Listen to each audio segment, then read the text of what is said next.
ciyaalka ku dhadheelayaan aad ka maxa kartaa kursigan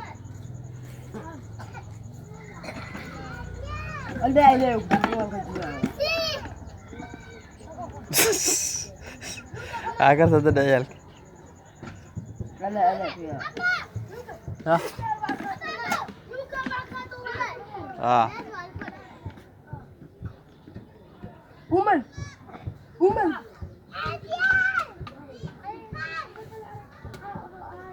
maanta jimco waayey